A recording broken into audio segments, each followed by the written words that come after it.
تو اب وہ راہب کے پاس 2 دفعہ اور 1 دفعہ کس کے پاس؟ بولو، جادوگر کے پاس.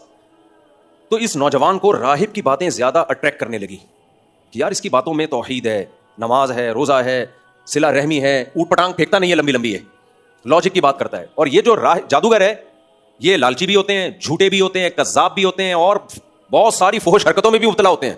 کتنی لوگوں کی عزتوں کو لوٹا ہے نا ان جادوگروں نے. تو میں کیا بات کر رہا تھا؟ ہاں، تو وہ جو نوجوان تھا اس جادوگر کے پاس آتا اور جادوگر اس کو یہی پھونکوں والی سرکار بنانے کی کوشش کرتا. تو نوجوان کو اندازہ ہو گیا کہ یہ جھوٹا مکار، ٹھیک ہے میں یہ فن سیکھ لوں گا تو پیسہ تو کما لوں گا، بادشاہ کا قرب بھی مجھے مل جائے گا، لیکن صحیح بات کس کی ہے؟ راہب کی، جو اللہ والا ہے، نیک ہے، طہارت ہے، پاکیزگی ہے. تو عیسائی مذہب پر اس کا دل آ گیا کہ بھائی یہ ٹھیک ہے. تو اب آہستہ آہستہ کیا ہوا کہ وہ جو ہے اسلام قبول کیا. جو اس زمانے کا اسلام تو عیسائیت ہی تھی نا، عیسائیت قبول کی اس نے اور عبادت گزار بن گیا.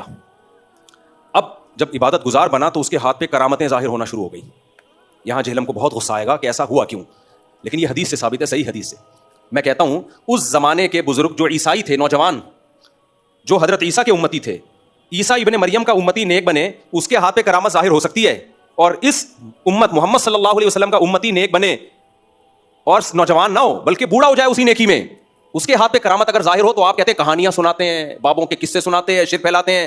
بھائی آپ قرآن و سنت کو فالو نہیں کر رہے. آپ کو بزرگوں سے چونکہ بغض ہے، لہذا ان کی کوئی کرامت آپ کے سامنے آتی ہے تو اب آپ کو یہ ہوتا ہے میری تو کوئی کرامت ہو نہیں رہی اور ہمارے تو سرے سے کوئی بزرگی نہیں ہے، ان کی کیوں ہو رہی ہے؟ اس بیس پہ آپ انکار کر رہے ہوتے ہو. اس بیس پہ آپ، ہاں اس میں ڈرامے بازی بھی ہوتی ہے، جھوٹ قصے بھی سنائے جاتے ہیں، لیکن سنانے والا اگر مستند ہے اور جس کے بارے میں سنایا جا رہا ہے اس کا نیک ہونا ثابت ہو جائے، پھر اس کرامت کا انکار کرنا یہ پیغمبر کی توہین ہے صلی اللہ علیہ وسلم کی. کیوں توہین ہے؟ کہ بھائی عیسیٰ کے امتی سے تو کرامتیں ظاہر ہو سکتی ہیں اور محمد صلی اللہ علیہ وسلم کے امتی سے کرامت ظاہر نہیں ہو سکتی. اس کا مطلب آپ حضرت عیسیٰ کا مقام محمد صلی اللہ علیہ وسلم سے بڑھا رہے ہو. کہ عیسیٰ ابن مریم علیہ السلام کو فالو کرنے والے تو دنیا میں ہوں گے کرامتیں، اور محمد صلی اللہ علیہ وسلم کو فالو کرنے والوں کے ہاتھ میں کچھ نہیں ہوگی کرامت. تو یہ سارا قصہ ہی غلط ہے میرے بھائی جو ان لوگوں نے منجن بیچ رہے ہیں نا. ہاں اس میں اعتدال ضروری ہے کہ توحید پرست ہو، وہ بزرگ نیک ہو اور اس کی کرامت کا صدور مستند ذریعے سے ثابت ہو. ایسا نہیں ہے کہ کوئی بیٹھ کے بنا رہا ہو، بیٹھ کے مستند ذریعہ ہو، بیان کرنے والا قابل اعتماد ہو.